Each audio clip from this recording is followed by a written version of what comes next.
Hello, folks out there in YouTube land. Got a big show lined up for you today. Yep.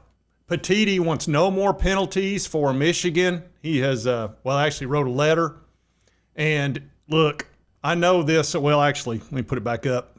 This picture's a little bit busy. It's got a lot of people on it, but I can't help it. This story has kind of exploded, especially recently.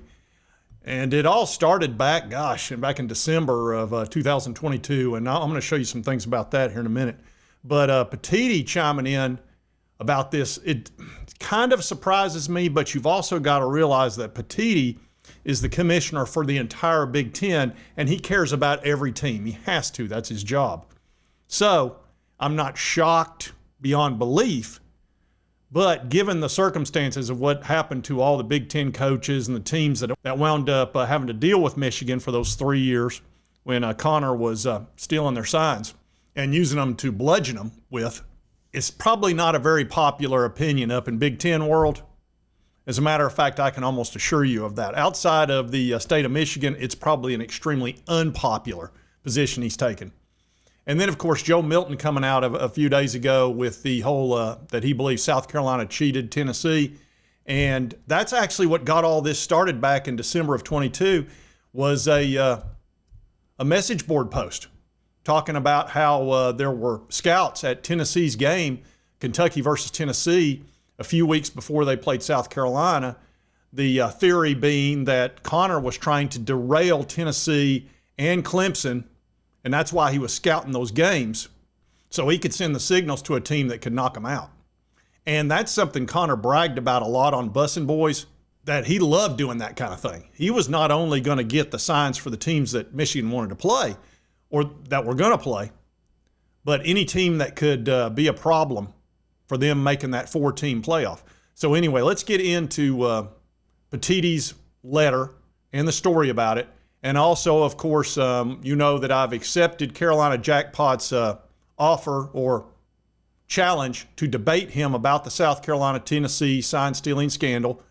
I'll show you that as well.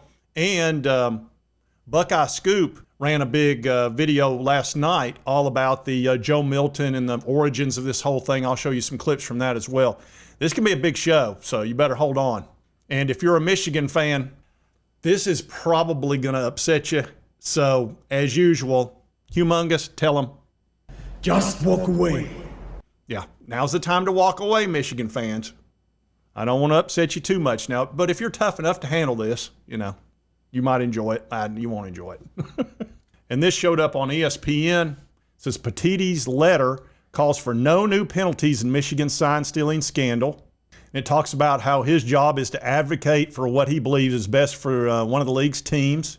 And if you'll remember, Petitti pretty much hammered him. This was back in 2023. It called it the height of the advanced scouting sign-stealing scandal. Petitti wrote a blistering legal filing, but he has changed his tune. He sent a letter to the NCAA Committee on Infractions arguing that Michigan deserves no further punishment. It was actually read at that hearing back about a month and a half ago, and there are 11 rules violations, including 6 that are level 1. Those are the big dog daddies. And the Big Ten confirmed to ESPN that Petitti sent the letter and said he would have attended in person. He was getting over hip surgery, and Petitti declined to comment through a league spokesperson. Now I'm going to show you a clip from Buckeye Scoop last night. They were talking about the origins of this, and I've talked a lot about this too. But of course, because Joe Milton came out with the whole y'all cheated on his Instagram, that got them talking, because if you'll remember, Joe Milton was a member of the Michigan football team before he transferred to Tennessee. So he would have a pretty good understanding of Michigan and that whole culture up there, and then, of course, came to Tennessee. Former Michigan quarterback Joe Milton, who transferred to Tennessee, calls out South Carolina for cheating. And so that was very, very interesting. And we're going to get into that. Now, what were your first thoughts when you heard about this, Nevada? Because it just seems like stuff keeps happening. You think, oh, it's dead. No, here's something else. And I thought this was more significant than what people want to let on with this little nugget from Milton. Well, yeah, look, I thought it was significant for a number of different reasons. I mean, first of all, being an ex-Michigan player, who left Michigan last year was 2020.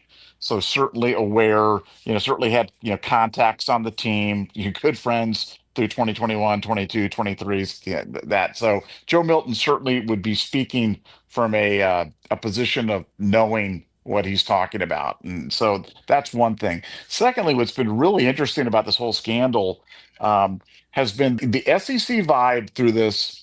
For people that have forgotten, the first inklings of this entire thing broke on a Tennessee message board. Mm. I want to say 6 months, 9 months before anything had broken anywhere else, before anybody had heard the words Connor Stallions, NCAA investigation. There was a guy on a Tennessee message board that came out and said, hey, my friend got hired to go like film the sidelines of a game, and it was just like the weirdest thing. But when you've been doing this stuff long enough, you can tell when something has the ring of authenticity to it, and it rang true, but it did. Nobody really had connected the dots until this Connor Stallions master spreadsheet came out, and it came out that not only was he scouting Big Ten teams, but he was advanced scouting and stealing signs from potential college football playoff opponents. And then actually brokering the signs that he had stolen to other teams in an effort to derail teams from being potentially being ahead of Michigan or affecting their rankings in terms of the college football playoff. And that's where this whole South Carolina Tennessee thing comes in. It's alleged, and with pretty good sourcing, and now Joe Milton jumping on top, that South Carolina had the signals for Tennessee, and I believe it was 2022 we're talking about, and Spencer Rattler, the quarterback that never seemed to do much wherever he was, went off against Tennessee, and 6 touchdown passes, and they were just one step ahead of Tennessee the whole day. Blew them out. I don't know if it was 53-30 or what. I don't remember what the final score was, but 63 points. it was bad. I mean, it was historically bad. And it was like, wow, it was like they knew everything that the defense was going to bring them, and they were just one step ahead of them the whole time. Well, that's because they were one step ahead of them. This just shows you, for the crowd that's like, it doesn't matter. We've debunked that. I think they had a poll out of 50 head coaches anonymously, and all 50 responded that it was a huge impact.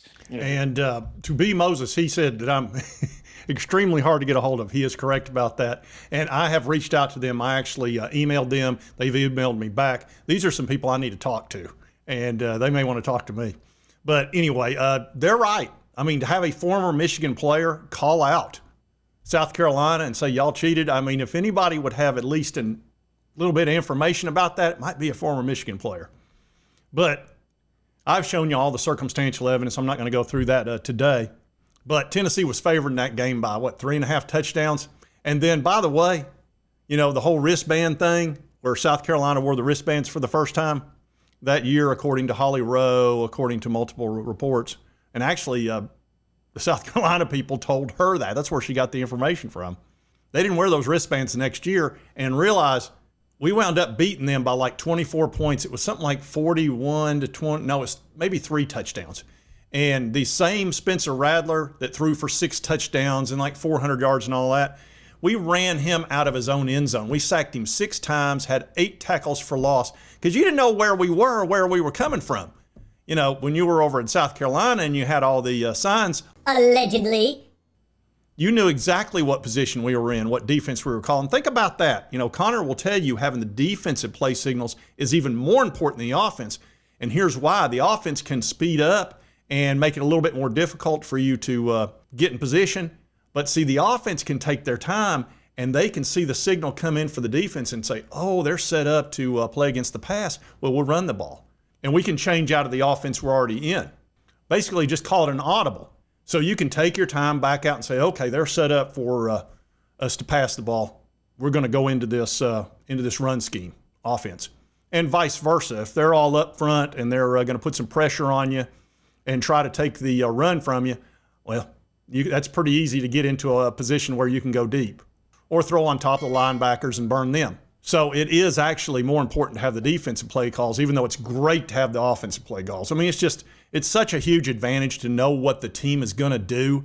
Oh, and let me give you the update on the debate. It turns out, as you know, I've accepted the challenge from Carolina Jackpot about the debate, and I've asked for a neutral YouTube channel and a neutral moderator, just like you'd have in any debate. And I believe he's found somebody by the name of Rec Talk, and I believe he does Georgia Tech, and I think I've featured him once or twice. And he knows his football, and I believe he does some debate shows every other Friday, as I believe what Jackpot said. So we're going to try to get that worked out so we can have that debate. I don't know when it's going to be exactly. He had mentioned that Rec Talk had some things going on, but we'll get it done at some point coming up in the future. But anyway, here was Jackpot's response to me accepting the challenge. Getting into some more important things, Sports Talk J accepted Carolina Jackpot's challenge to a showdown last night over on his channel. Of course, he put up yet another video here where Joe Milton, former Tennessee quarterback, overthrow Joe. Got an arm like a cannon, can launch it 80 yards from his knees, but couldn't throw it into a trash can 5 feet away from you. Apparently, it says Joe has, accused South Carolina of cheating in 2022. What it boils down to is some reporter dug up something from an Instagram post that's probably several years old from what I'm looking at. I've tried to do some research on it. This came off of a site called brobible.com, published by one Grayson Wire.